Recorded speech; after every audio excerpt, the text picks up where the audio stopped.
देखिए, मेरी नज़र में राजनीति का मतलब सिर्फ चुनाव ही नहीं है, क्योंकि बोलने की आदत तो सबकी है। हर कोई समझता है कि मेरे अंदर जो विचार है ये सबसे बड़े हैं, और दूसरे को हम सिखा ही रहे हैं कि तुम्हें ऐसे करना चाहिए। मगर हमें जन के बीच में जाना है और हमें शांत बैठ के उनको सुनना है। राजनीति को आय का धंधा बना लिया है। कुछ लोग यहाँ करप्शन में लिप्त हो गए हैं क्योंकि आपको पावर मिलती है। बिल्कुल। कि 5 साल में कुछ लोग हैं कि सीधा आते हैं कि हमें चुनाव लड़ना है जी। और 5 साल में वो जन के बीच में संघर्ष करते हुए कहीं नहीं दिखते हैं, जनता की आवाज़ उठाते हुए नहीं दिखते हैं, आंदोलन करते हुए नहीं दिखते हैं। मोहित जी, कुल मिलाकर आपका ये कहना है कि अगर किसी का टिकट नहीं होता है, क्योंकि सपने तो सबने बुने हुए हैं, टिकट किसी का नहीं होता है, तो वो आपकी तरफ देख ले एक बार, क्योंकि आपका एग्जाम्पल बड़ा है। किसी व्यक्ति को अगर आप टिकट दे दें और 5 दिन कैंपेनिंग के बाद फिर टिकट वापस ले लिया जाए, तो हर कोई तो मोहित उनियाल नहीं बन सकता। नमस्कार, हम भारत के लोग कार्यक्रम में आपका स्वागत है और आज हमारे साथ चर्चा के लिए आमंत्रित हैं विशेष मेहमान मोहित उनियाल जी। मोहित उनियाल कांग्रेस में परवादून जिलाध्यक्ष हैं और सक्रिय राजनीतिक के रूप में जाने जाते हैं। केरल से लेकर और कश्मीर तक 3,500 किलोमीटर से ज़्यादा की पदयात्रा आपने की है। उसके बाद आपने जो है हरिद्वार से श्री केदारनाथ धाम तक की पदयात्रा की है। तो पदयात्रा के बारे में जानना चाहता हूँ कि क्या खास मिलता है पदयात्रा से? पहले तो मैं धन्यवाद करना चाहूँगा आपका कि आज फॉर्मली हम लोग बैठे हैं और आपस में बातचीत कर रहे हैं। और क्योंकि पदयात्रा की आपने बात कही, तो पदयात्रा शब्द जो है जब हम स्कूल में थे तब हम सुनते थे कि गांधी जी ने पदयात्रा करी थी, डांडी मार्च करा था और एक जगह से दूसरी जगह पैदल चल के गए थे। तो कोई भी अगर सोचेगा तो कि पैदल ही तो चल के गए हैं, उसमें क्या है, उसमें इतना बड़ा क्या है। तो मगर गांधी जी का हमने डांडी मार्च देखा कि जब वो निकले वहाँ से और जब हज़ारों लाखों लोग उनके साथ जुड़ते गए तो देश में कितना बड़ा आंदोलन खड़ा हुआ। और खाली भारत देश में ही नहीं पदयात्राएं ये चली, भारत से बाहर भी जहाँ जहाँ पदयात्राएं चली तो उन्होंने बड़ा आंदोलन खड़ा किया है। अब मैं आंदोलन की भी बात नहीं कहूँगा, जो भारत जोड़ो यात्रा में हमें पैदल चलने का मौका मिला वो तो खैर ऐतिहासिक पल था। वो मुझे नहीं लगता कि जीवन में कभी ऐसा मौका हमें दोबारा मिलेगा। मैं ये इतना कहना चाहूँगा कि पद यात्रा में जो जैसे भारत जोड़ो यात्रा में मैं चला तो 3,500 किलोमीटर की ये पद यात्रा थी और कन्याकुमारी से कश्मीर तक हम लोग पैदल चले थे। 4.5 महीने हम लोगों को लगे थे। और पहले दिन जो व्यक्ति 119 लोग हम लोग पहला कदम जो हमने पद यात्रा में शुरू किया कन्याकुमारी से, और जब हम कश्मीर पहुँचे तो हम वो नहीं थे जो पहले दिन थे। तो बदलाव आपने खुद में देखा है? खुद में मतलब हम सुनते थे, हम ऐसा होता है कि आप जब चलेंगे, आप देखिए ना कि जब हम चल रहे हैं, हम देश में पैदल चल रहे हैं और पैदल चल रहे हैं, हज़ारों लाखों लोगों से बातचीत कर रहे हैं। जो सड़कों पर खड़े हैं, जो झंडा लेके खड़े हैं, उनसे तो हम बात कर ही रहे हैं, मगर हम किसी चाय की दुकान में बैठे हैं, वहाँ चर्चा कर रहे हैं। और कोई किसानों से हम बात कर रहे हैं, महिलाओं से बात कर रहे हैं, किसी के घर पे हम पहुंच जाते थे कि भाई क्या हमें चाय मिल सकती है, क्या हमें पानी मिल सकता है, और वो हमारा स्वागत करते थे।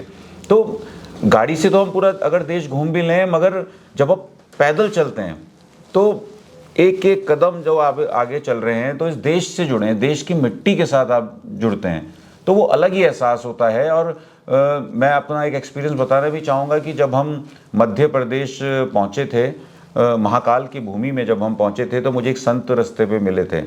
तो मैंने उनसे जब बातचीत हो रही थी, रास्ते में जब रुकते थे तो किसी ना किसी से कोई बातचीत होती थी, तो उनसे मेरी बातचीत हुई कि हम तो ये यात्रा कर रहे हैं बाबा, आप क्या कहेंगे इसमें। तो उनका कहना था कि जो आप इस धरती पर चल रहे हैं ना, तो और ऊपर से सूरज है, सूरज की कड़ी गर्मी, कड़ी सर्दी, और कहीं गर्म रहा, कहीं सर्द रहा, कहीं बरसात में आप लोग चल रहे हैं। तो ये जब धरती पे आप पैदल मार्च करते करते जितना आगे चलेंगे तो ये आपके अंदर के अहम को जलाने का काम करता है।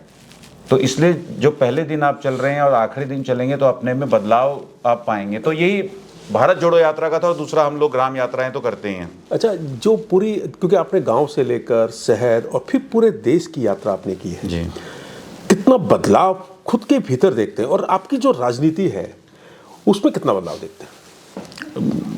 बदलाव तो आया ही है। मैंने जैसे बोला कि एक जो अंदर मैं रहता है ना, राजनीति में क्या होता है कि कोई भी व्यक्ति कहता है कि राजनीतिक व्यक्ति है, तो राजनीति का मतलब आदमी यही समझता है कि अब इसमें मुझे बड़ा पद मिल जाए, और जब जैसे ही आपको पद मिलता है तो आपका अहंकार और ज़्यादा बढ़ जाता है कि मैं इस पद पे हूँ, भले ही वो संगठन का पद हो या वो आप जनप्रतिनिधि, जन ने आपको चुना हो, जनता के बीच में से आप चुन के आए हों, तो वो जब आपके अंदर आता है तो एक अहम आपके अंदर अहंकार आ जाता है।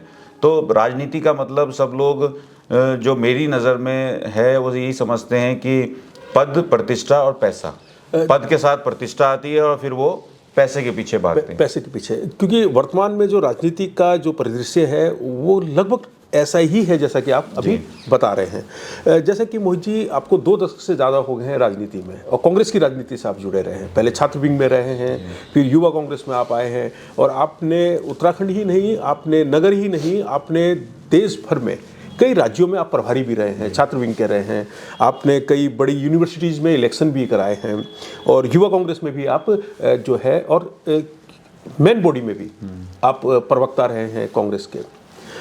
फिर आप उत्तराखंड वापस आ गए, तो क्या आपको वहाँ अच्छा नहीं लगा? इतना बड़ा परिदृश्य था और बहुत आगे बढ़ने के बहुत ज़्यादा अवसर आपके सामने थे। मेरी जो राजनीति की शुरुआत हुई वो करीब जब मैं डीएवी कॉलेज में था। डीएवी कॉलेज में जो एंटर किया, मैं बीकॉम फर्स्ट ईयर में था, तो छात्र राजनीति थी, हम लोग जानते भी नहीं थे ज़्यादा। उस समय डोयला डिग्री कॉलेज भी नहीं होता था, ऋषिकेश कॉलेज भी बच्चे नहीं जाते, ज़्यादातर डीएवी ही जाते थे।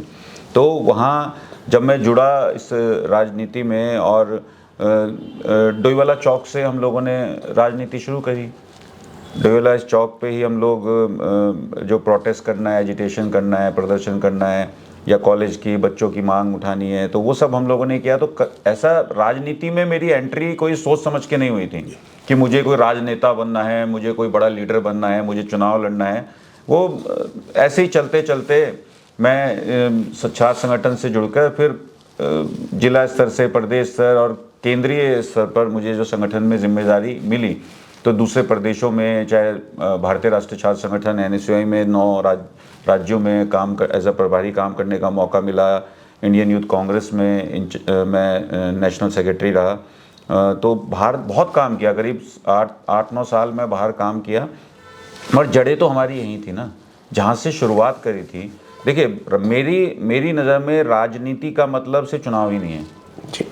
राजनीति मतलब चुनाव लड़ना, राजनीति मतलब पैसा, राजनीति मतलब एक बड़ा पद आ जाए, तो सिर्फ मेरे नज़र में राजनीति वही नहीं। हाँ, ये पड़ाव हैं। ये जब आप राजनीति करते हैं तो आप चुनाव भी लड़ते हैं, जनता के बीच में भी जाते हैं, और आपको मजबूती मिलती है, आप एक जनप्रतिनिधि बनते हैं तो आप उनका काम कर सकते हैं। तो मेरी वापसी इसीलिए सोच समझ के हुई। मैं इंडियन यूथ कांग्रेस में था, मैं नेशनल सेक्रेटरी गुजरात इंचार्ज था, और कुछ समय मुझे काम करते हुए हो गया था, मगर अचानक से मुझे एक दिन लगा कि मुझे अपने क्षेत्र में जाना चाहिए, इसलिए मैं रिज़ाइन करके, उस पद से रिज़ाइन करके मैं वापस यहाँ आया। और करीब डेढ़ साल तो मैं किसी पद पे भी नहीं रहा। मैं लोगों के बीच में गया, सबसे मिला, और मैंने देखा कि हम अगर महात्मा गांधी जी को पढ़ते हैं, नेहरू जी को पढ़ते हैं, और उस समय के भारत को देखते हैं, उस समय के भारत में जो मुद्दे थे, जो इश्यूज़ थे, भले ही आज हम 21वीं सदी में आ गए हैं, मगर वो इश्यूज़ और मुद्दे आज भी एज इट इज़ हैं। आज भी रोटी, कपड़ा और मकान की लड़ाई है। तो इसलिए मुझे लगा कि अपने क्षेत्र में आके यहाँ के मुद्दों की, यहाँ के लोगों की, अपने लोगों की, जिन लोगों के बीच में मैं पला, जिनकी वजह से आज मैं दिल्ली तक पहुँचा, राष्ट्रीय राजनीति में पहुँचा, उन लोगों की आवाज़ बन सकूँ, इसलिए मैं लौटकर अपने क्षेत्र में वापस आया। आप उत्तराखंड वापस आए जी, और आपने अब जिलाध्यक्ष हैं आप परवादून कांग्रेस के। तो राष्ट्रीय स्तर पर जो राजनीति का जो सिनेरियो था और जो जिला स्तर की राजनीति का जो परिदृश्य है, कितना अंतर पाते हैं? क्या उसमें क्या कुछ खास है जिला स्तर की राजनीति में या राष्ट्रीय स्तर की राजनीति में? इसमें भी कुछ 2-3 चरण हैं। जैसे आप राजनीति की अगर बात करें, मैं छात्र संगठन में था राष्ट्रीय स्तर में। राष्ट्रीय स्तर में मैं इंडियन यूथ कांग्रेस में काम किया। अखिल भारतीय कांग्रेस कमेटी में नेशनल मीडिया पैनलिस्ट पद पर मुझे काम करने का मौका मिला, अलग अलग चैनल्स में जाके इंटरव्यू करना। तो और जब ज़िला स्तर पर मैं वापस आया तो मैं सीधा जो पंचायत संगठन है कांग्रेस का, जो राजीव गांधी पंचायत राज संगठन है, उसमें जुड़ा। उसका मैं प्रदेश अध्यक्ष बना। उस पर एक्सपीरियंस लेके फिर मुख्य संगठन, ये फ्रंटल संगठन थे, एनएसयूआई, यूथ कांग्रेस, या जो राजीव गांधी पंचायत राज संगठन है, ये डिपार्टमेंट है कांग्रेस का। तो इसमें करते करते मुख्य संगठन में मैं आके अब जिला अध्यक्ष पद पर जब काम कर रहा हूँ, यहाँ जो लोकल पॉलिटिक्स है उसमें वो समझने का मौका मिलता है। वो मैं कह सकता हूँ एनएसयूआई हमारी नर्सरी है और अब मैं पीजी में हूँ। अब मैं पीजी में पहुँचा हूँ, पोस्ट ग्रेजुएट मैं अब कर रहा हूँ। तो अब मैं यहाँ आके सीख रहा हूँ, अभी भी मैं सीख ही रहा हूँ। देखिए, हमें हमारे नेता श्री राहुल गांधी जी ने या महात्मा गांधी जी से हमें ये सीखने को मिलता है कि आपको जाके लोगों को सिखाना नहीं है, आपको उनको सुनना है। क्योंकि बोलने की आदत तो सबकी है, हर कोई समझता है कि मेरे अंदर जो विचार है ये सबसे बड़े हैं और दूसरे को हम सिखा ही रहे हैं कि तुम्हें ऐसे करना चाहिए। मगर हमें जन के बीच में जाना है और हमें शांत बैठ के उनको सुनना है। और ये हम, आप और मैं, जिस तरीके से ग्राम यात्राएं हम लोगों ने करी, चाहे डोईवाला विधानसभा क्षेत्र के पर्वतीय जितने क्षेत्र हैं, हल्द्वाड़ी, लड़वाकोट, नाई कला, सिंधवाल गांव और कई गांवों में हम लोग गए। और जब हम लोगों के बीच में जाते हैं तो वहाँ जब उनको सुनते हैं, अगर हम ही बोलेंगे तो हमें क्या पता चलेगा। जब हम उनको सुनेंगे, आप और हम जाके जब उनको सुनते हैं तो हमें पता चलता है। हम सोच के तो कुछ और गए थे, किस गाँव में बिजली नहीं पहुँची और इस गाँव में एक ही घर है, तो चलो देखते हैं जाके उस घर की स्थिति क्या है। मगर जब उस घर में जाके उन लोगों से जब सुनने को मिला कि एक माँ अपने बच्चे को बिल्कुल कई किलोमीटर पैदल स्कूल छोड़ने जाती थी, 4 किलोमीटर पैदल छोड़ने जाती थी, फिर घर 4 किलोमीटर वापस आती थी, फिर शाम को फिर 4 किलोमीटर बच्चे को लेके जाना, फिर 4 किलोमीटर वापस आना। तो ये एक घर का संघर्ष नहीं है, ये हमारे पूरे पर्वतीय क्षेत्र का संघर्ष है। तो ये तभी जानने को मिला। तो ये यहाँ अगर मैं वापस ना आता, मैं सिर्फ राष्ट्रीय राजनीति में रहता, तो ये जो मेरे आसपास चल रहा है, जो गहराइयों में है, जो असल राजनीति, राजनीति जिसके लिए है, जिन लोगों के लिए बनी है, वहां तक मैं नहीं पहुंच पाता। तो ये मुझे आके यहाँ वापस आके पहुंचने का मौका मिला। बहुत गहरी बात बताइए कि ग्राउंड जीरो पर जाने का मौका आपको अपने क्षेत्र में मिला है और ग्राउंड जीरो पर जाकर आपने देखा है कि किस तरह की समस्याएं हैं। क्योंकि जो हम लोग बाहर से देखते हैं वो कुछ और होता है, बिल्कुल जब हम मौके पर जाते हैं तो हमें कुछ और चीज़ें नज़र आती है। और बिल्कुल सही कहा कि आपने, वो एक बड़कोट गांव की बात आप बता रहे थे कि वहाँ एक माँ अपनी बेटी को स्कूल भेजने के लिए 16 किलोमीटर रोज़ पैदल चलती है। तो वो जब चीज़ आपने जानी तो एक विचार उत्पन्न हुआ कि भाई एजुकेशन पर भी हमें काम करना है। बिल्कुल सही मोहित जी, आपसे जानकारी मिल रही है। जब आप जिलाध्यक्ष बने तो आप बहुत ज़्यादा व्यस्त हो गए। जिलाध्यक्ष बने हुए करीब मुझे 2 साल पूरे होने जा रहे हैं, इस मार्च में 2 साल हो जाएंगे। और जब जिलाध्यक्ष मैं बना तो जिम्मेदारियां भी बढ़ती हैं। मेरा मानना है कि पद मिलना तो बहुत आसान है। पद किसी को भी, कोई हार्ड वर्क से लेता है, कोई स्मार्ट वर्क से लेता है, तो अलग अलग तरीके हैं। तो मगर पद तो मिल ही जाते हैं लोगों को आमतौर पे। मगर पद मिलने के बाद अपनी जिम्मेदारी का एहसास हम लोगों को होना चाहिए। मुझे आज तक, चाहे छात्र संगठन एनएसयूआई में जितने साल मैं रहा, राष्ट्रीय राजनीति में और यूथ कांग्रेस में भी रहा, तो मैं, जब मुझे जो जिम्मेदारी दी गई, मैं उन प्रदेशों में जाकर करीब 6 महीने तक मैं रहा हूँ बाहर जाके। करीब 6 महीने बाद मैं अपने घर वापस लौटा हूँ। तो वहाँ इतना रम जाता था मैं अपने काम में, क्योंकि मेरी जिम्मेदारी है, संगठन ने कुछ मुझे सौंपा है। और ये कोई जॉब तो है नहीं, ये कोई सैलरीड जॉब नहीं है, ये वॉलंटियरशिप है। ये हम अपने से चुनते हैं कि भाई हम ये काम करेंगे, और बिना दिमाग में अपने सर पे ये बल दिए कि यार मुझे कुछ मिल जाएगा या कुछ हो जाएगा, निस्वार्थ भाव से अगर हम काम कर सकते हैं। देखिए, मैं शिव का भी भक्त हूँ, मैं श्री कृष्ण का भी भक्त हूँ। और श्रीमद् भगवत गीता मैंने पढ़ी है और उसमें कर्मफल की बात कही गई है। मेरा भी ये मानना है कि अपने कर्म करने चाहिए, जो जिम्मेदारी मिली है उसको निस्वार्थ भाव से निभाना चाहिए। तो मैं, आज मुझे जिलाध्यक्ष की जिम्मेदारी मिली है, तो उसमें संगठन का स्ट्रक्चर एक पूरा होता है, ब्लॉक का होता है, नगर का स्ट्रक्चर होता है। और परवादून डिस्ट्रिक्ट में डोईवाला विधानसभा है, ऋषिकेश विधानसभा आती है, उसके साथ ही मसूरी विधानसभा क्षेत्र के करीब 15 पंचायतें आती हैं, रायपुर विधानसभा की 5 पंचायतें हैं। तो इतना बड़ा क्षेत्र आता है, तो लोगों के बीच में हमें जाना पड़ता है। पॉलिटिकल कार्यक्रम तो होते ही हैं, ग्राम यात्राएं यहाँ पर हम भी करते हैं, संगठन के भी यात्राएं होती हैं, कार्यक्रम होते हैं। तो मुझे लगता है कि जितना भी समय मुझे मिला है इस पद पर रहने का, अगर पद भी नहीं होता मैं शायद तब भी इतना व्यस्त रहता ही, क्योंकि एक आदत हो गई है। एक राहुल गांधी जी के साथ क्योंकि हम लोग काम कर रहे हैं इतने साल से, हम लोगों को खाली बैठने की आदत ही नहीं है। हमें है कि कुछ ना कुछ हम लोगों के बीच में रहें। और हमारी जो एनर्जी है, मैं यही कहना चाहूँगा, जितने पॉलिटिकल लोग हैं, जितने राजनीतिक लोग हैं, हम लोगों की एनर्जी है जन। जनता। बिल्कुल। और जब हम जन के बीच में रहेंगे वहीं से हम लोगों को पावर मिलती है, वहीं से एनर्जी मिलती है। अभी आपने एक बात कही है कि जो राजनीति है वो चुनाव लड़ने का जरिया नहीं है, जी। यही बात आपने कही है। तो अब जो वर्तमान परिदृश्य है उसको देखते हुए राजनीति अब किस मोड़ पर आ गई है? राजनीति का जो अब सिनेरियो है वो अब क्या है, क्या समझते हैं आप उससे? राजनीति, मेरा मानना है, राजनीति एक बहुत ही शुद्ध शब्द है। आज कोई भी बच्चा अगर अपने माँ बाप को बोलेगा मुझे राजनीति करनी है तो एकदम डर जाते हैं वो। बिल्कुल।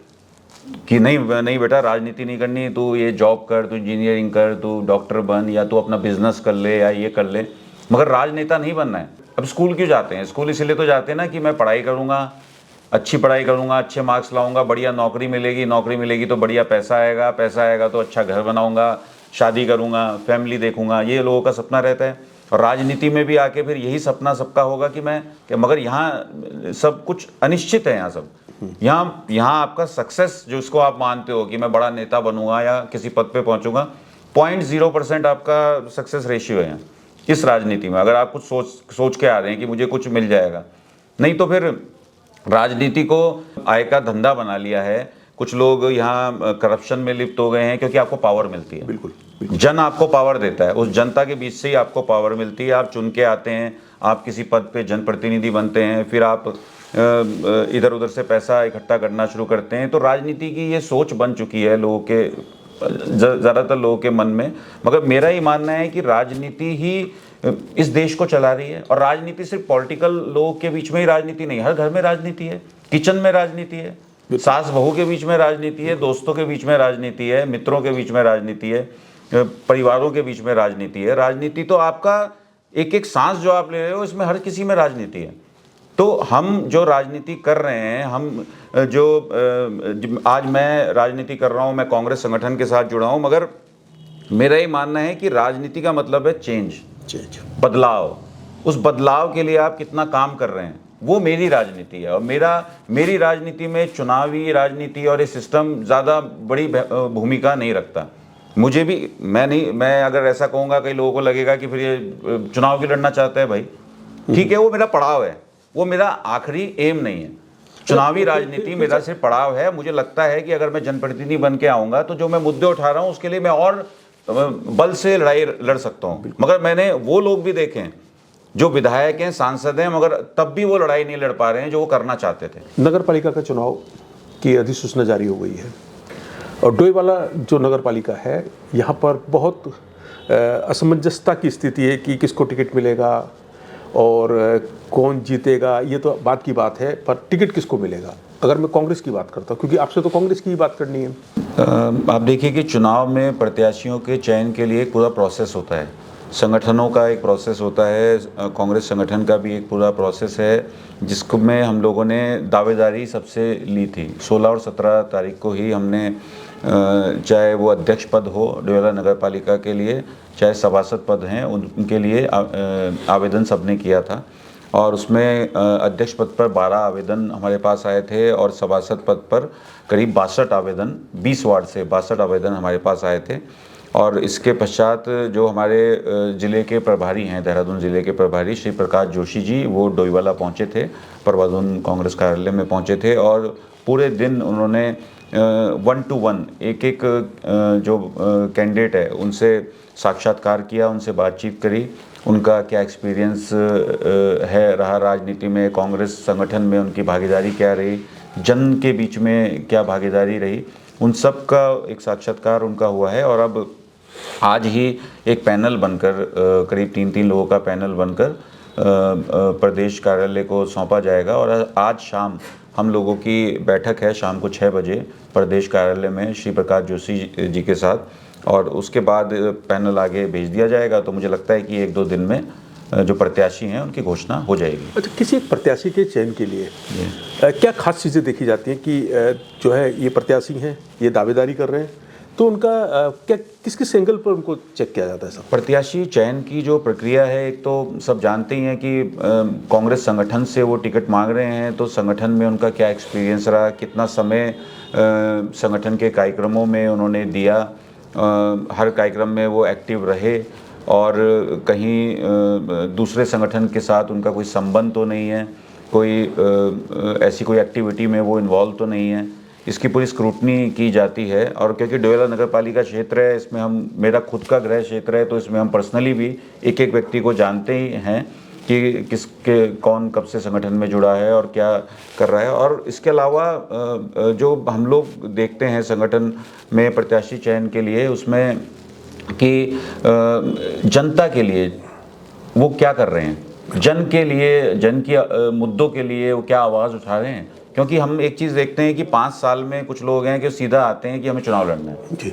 और 5 साल में वो जन के बीच में संघर्ष करते हुए कहीं नहीं दिखते हैं, जनता की आवाज़ उठाते हुए नहीं दिखते हैं, आंदोलन करते हुए नहीं दिखते हैं। और ये जो चुनाव है, ये विधानसभा और लोकसभा जो चुनाव है, वो तो एक पार्टी सिंबल पे होता ही है। ये नगर निकाय चुनाव, ये भी पार्टी सिंबल पे है, मगर इसमें क्योंकि छोटा चुनाव है, ये 1 to 1 आपकी हर घर में एंट्री होनी चाहिए, आपके इमेज अच्छी होनी चाहिए, क्योंकि ये हर व्यक्ति आपको पर्सनल जानता है इस चुनाव में। तो इसमें आपकी पर्सनल इमेज क्या है, गली मोहल्ले में आपकी इमेज क्या है, गली मोहल्ले में आप क्या काम कर रहे हैं, वो ज़्यादा अहमियत रखती है। तो पहले जो चेहरा है वो मजबूत चेहरा होना चाहिए और जनता के बीच में पॉपुलर चेहरा होना चाहिए। तो ये सब देख के ही प्रत्याशी चयन किया जाता है। इस क्राइटेरिया पर आप पूरा सब मानकों को चेक करके उसके बाद फिर टिकट की आगे प्रोसेसिंग होगी। अब जो चुनाव की जो प्रक्रिया चल रही है, अभी टिकट का बंटवारा होगा, प्रत्याशी चुने जाएंगे, पर कुछ लोगों को टिकट, क्योंकि इतने सारे लोग हैं, मिलेगा हर वार्ड से एक एक व्यक्ति को, चेयरमैन के लिए एक व्यक्ति को मिलेगा, जो विद्रोह की स्थिति पैदा होगी। क्योंकि हर व्यक्ति ने 5 साल पहले एक सपना बुना था और वो अब चाह रहे हैं कि मैं एक पार्टी संगठन से टिकट लेकर जनता के बीच में जाऊं। तो जो ये पूरा जो विद्रोह है, इसको किस तरह से आप देखते हैं और किस तरह से आप इसमें जो है दखल करेंगे? डोईवाला नगर पालिका क्षेत्र में आप देखिए कि एक तो चेयरमैन की सीट है और 20 वार्ड हैं, तो टोटल 21 लोगों को प्रत्याशी बनाया जाना है कांग्रेस संगठन से। तो 21 से ऊपर तो हम किसी को एडजस्ट कर भी नहीं सकते। जैसा मैंने आपको बताया कि अध्यक्ष पद पे 12 लोगों ने दावेदारी की है और सभासद पद पे 62 लोगों ने दावेदारी की है। तो सभी संगठन के समर्पित लोग हैं और हमारे साथ काम कर रहे हैं काफ़ी समय से, दिन रात आंदोलनों में या हमारे संघर्ष में साथ चल रहे हैं। और मैंने बताया कि एक स्क्रूटनी प्रोसेस होता है, उसको अपनाया जाएगा। और हमारे जब प्रभारी जी यहाँ पहुँचे थे, प्रकाश जोशी जी, तो सभी कैंडिडेट्स को एक साथ बुलाकर भी, वार्ड वाइज भी, और जो चेयरमैन के प्रत्याशी हैं उनके साथ भी उनकी बातचीत हुई थी। तो सब ने ये चीज़ बताई थी कि अगर मुझे इस वार्ड से टिकट मिलता है तो बाकी सब उसका साथ देंगे, किसी को भी टिकट मिलता है तो बाकी उसका साथ देंगे। तो इस तरीके से रजामंदी सबके बीच में हुई है। मुझे नहीं लगता कि कोई, जिस तरीके से आप बता रहे हैं कि कोई बागी कैंडिडेट निर्दलीय रूप से लड़ सकता है, ऐसा स्थिति पैदा नहीं होगी। जो आपकी बात सुन रहा हूँ और अभी जो ये सवाल है आपके साथ, क्योंकि विद्रोह की स्थिति वाली जो बात आ रही है, 2022 का भी इलेक्शन मुझे याद आता है जी। आपने भी 5 दिन कैंपेनिंग की, टिकट फाइनल हो गया, 5 दिन कैंपेनिंग की और अचानक ये बता दिया गया कि साहब आपका टिकट तो वापस हो गया है। तो वो मनोस्थिति और आज, क्योंकि इनकी मनोस्थिति में भी कुछ देखते होंगे कि किसी व्यक्ति को अगर आप टिकट दे दें और 5 दिन कैंपेनिंग के बाद फिर टिकट वापस ले लिया जाए, तो हर कोई तो मोहित उनियाल नहीं बन सकता। क्या कहना चाहेंगे इसको? मैं अपनी बात करूं तो वो पड़ाव एक था 2022 का और मैं भूल चुका हूं। मैं बहुत प्रैक्टिकल वे में काम करता हूं। तो जो मैं अभी आपसे बात कर रहा हूं, ये एक पल है जो कुछ समय पे मर जाएगा। बात करते करते वो पल चला भी गया जिसकी मैंने आपसे बात की है। तो जो जा चुका है वो चला गया। तो हम आगे की बात करें, अभी प्रेजेंट की बात करें। मेरे साथ जो हुआ, ठीक है, हमने टिकट मांगा पार्टी से, पार्टी ने टिकट दिया, और मजबूरियां समझ सकता हूँ संगठन की, जो ऊपर लेवल की पॉलिटिक्स है। आज मैं भी देख रहा हूँ, आज कई लोग टिकट मांग रहे हैं और हम सबको संतुष्ट तो नहीं कर सकते हैं। हाँ, ये किसी के साथ नहीं होना चाहिए। इनके साथ भी मैं समझता हूँ कि ऐसी चीज़ें नहीं होंगी किसी के साथ भी, कि हमने किसी को टिकट दे दिया और फिर उससे वापस लेके फिर किसी को दिया। इस सिचुएशन में संगठन का भी नुकसान होता है, उस व्यक्ति की जो राजनीति है उस पर भी नुकसान होता है, उसकी मनोस्थिति पर भी असर पड़ता है। मोहित जी, कुल मिलाकर आपका ये कहना है कि अगर किसी का टिकट नहीं होता है, क्योंकि सपने तो सबने बुने हुए हैं, टिकट किसी का नहीं होता है, तो वो आपकी तरफ देख ले एक बार, क्योंकि आपका एग्जाम्पल बड़ा है। मेरा कहना है कि वो संगठन की तरफ देखें। देखिए, संगठन में सब लोग काम कर रहे हैं और मेरा एक मानना है कि ये सिर्फ पड़ाव है। मेरे साथ भी ऐसी सिचुएशन आई है, तो मेरा कहना है कि आपका एम बहुत बड़ा हो सकता है, मगर ये जो चुनावी राजनीति है ये पड़ाव है, क्योंकि सीटें हैं कम और लोग हैं ज़्यादा। तो जिसको अगर आपको मौका मिलता है जनप्रतिनिधि पद पर काम करने का, चुने जाने का, तो बहुत अच्छी बात है, नहीं तो संगठन में आपको बहुत जगह काम करने का मौका मिल सकता है। देखिए, मुझे करीब 20 साल की पॉलिटिक्स मेरी हो चुकी है और कोऑपरेटिव्स का चुनाव अगर मैं छोड़ दूं जिसमें मैं जीता था, उसके अलावा मैं संगठन में ही काम कर रहा हूं और आज मेरी जितनी पहचान है या लोगों के लिए मैं काम कर सकता हूं, संगठन पे रहकर काम कर सकता हूं, तो जो भी जिन लोगों को अगर टिकट नहीं मिल पाएगा उनके लिए नगर स्तर पर, जिला स्तर पर या प्रदेश स्तर पर उनको नई जिम्मेदारी सौंपी जाएगी, काम करने का मौका दिया जाएगा। तो अभी हम बात कर रहे थे मोहित उनियाल जी से। आप परवादून जिला अध्यक्ष हैं कांग्रेस कमेटी के और आपका एक बड़ा व्यापक अनुभव है और आपने अपने अनुभव के आधार पर सबसे अपील भी की है कि अगर किसी का टिकट नहीं होता है तो आपको और भी बड़ी जिम्मेदारियां मिलेंगी, क्योंकि अभी यही पड़ाव नहीं है, आगे और भी बहुत सारे पड़ाव हैं, रास्ता अभी बाकी है, सफ़र अभी जारी है। हमसे बात करने के लिए मोहित जी बहुत बहुत धन्यवाद। Thank you sir. धन्यवाद सर।